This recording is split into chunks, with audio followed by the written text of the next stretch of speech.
Can trust truly be rebuilt? I like this question, and I think that this is a complicated question, because the thing about trust is that it is way easier to build trust from zero than it is to rebuild trust once been broken. Because when we start building trust with someone, we usually start at zero, and then it kind of like builds up as we get information. When someone breaks our trust, it doesn't just go down to zero, it goes into like a negative zone.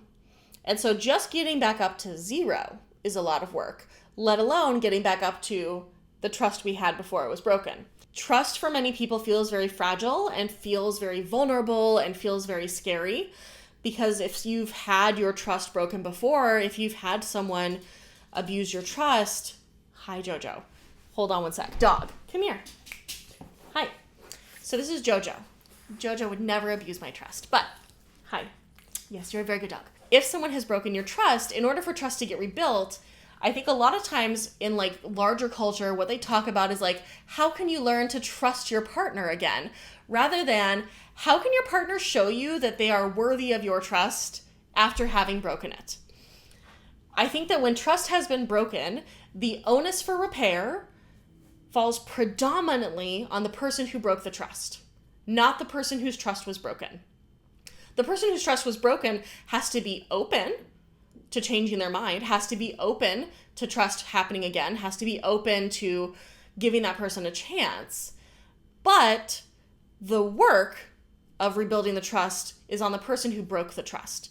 They have to demonstrate that they are trustworthy again. And that may mean a very long process of them showing that they are not messing up. So for instance, if someone broke your trust by not giving you information that you needed, right? Because they were maybe people pleasing and they just didn't want to like say things that they thought might upset you. The only way for that trust to get rebuilt is for you to see them over time saying things to you that they know might upset you, even though they know it might upset you, so that you can start trusting again that the information they're giving you is what you need and you're not dealing with them holding stuff back. I think part of what makes trust really hard to rebuild is that trust requires a certain amount of like a leap of faith, a leap into faith, right? Like we have to, by definition, trust is about believing someone even if we can't 100% verify it. But when someone has shown you that that's a bad bet, it takes a lot for it to be convincing and realistic for you to think that that's a good bet again. And I think that rebuilding trust is often a very slow process, and it's one that's very painful for everybody involved. And I think it's important to check in with yourself about like, am I actually open to trusting this person again? Like, is there anything that they could do or say that would make me feel like I can trust them again?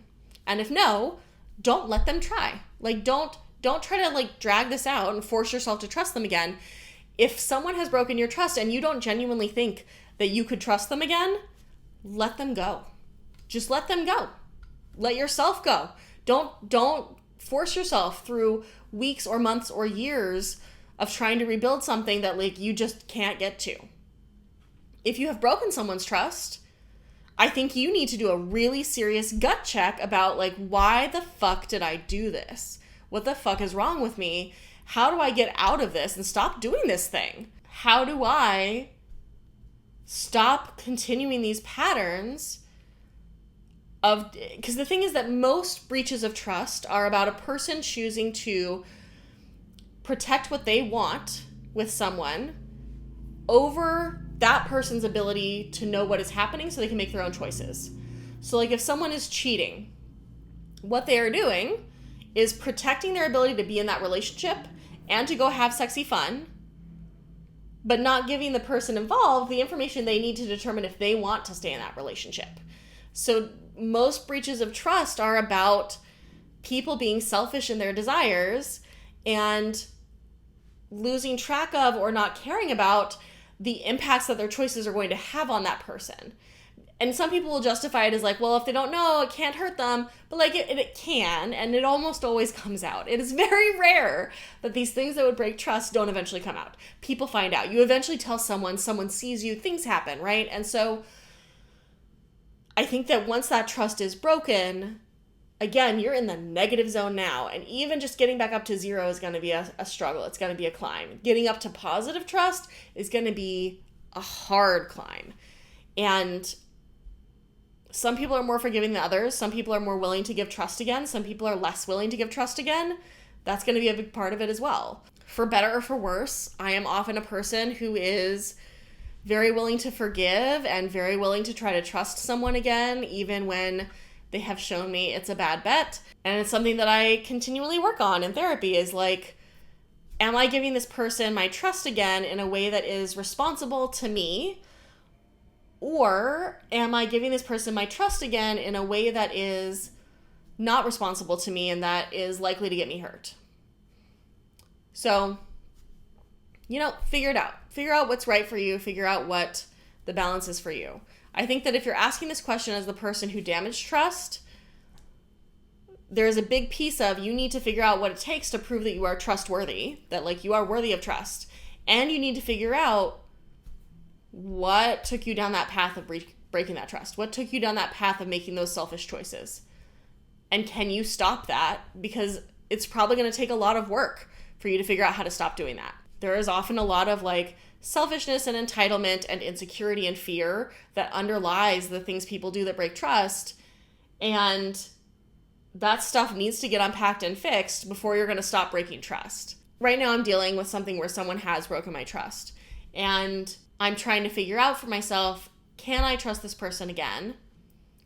Because like the ways in which they broke my trust could have been so avoidable if they were just honest with me about things. Like they just had to say honest things to me that might have been hard, that we might have had to have hard discussions about, but we could have had them. But instead I found things out from someone else, and that means that now I can't trust them to tell me what I need to know. I can't trust their yeses. I can't trust their nos. I can't trust the information they're giving me to be accurate because I have learned that they will withhold stuff from me. I have learned that they will not give me the information I need to make good choices. And maybe this is a blip. Maybe this is something unusual for them. Or maybe this is just how it is. And I don't know. We're having a conversation tomorrow. We'll see how it goes. Because I know that I tend to give trust again too readily, I'm trying to like keep a clearer mind on this about like what would it take for me to actually trust this person again? And is it something that I can do? Or has this already gone too far? Is it something that I can't come back from? And for him, I just really hope when we have this conversation that he takes a long, hard look at why he made these choices. Because again, unforced errors. Could have just talked to me about things. Could have just told me the truth about things. Could have just been honest with me. And instead, now we're in a situation where everything might be gone. Everything might be gone. It might have been tough. There might have been some smaller changes. There might have been some like adjustments that had to happen. But now it's like irreparable damage levels of things. And so, like, why are you breaking the trust?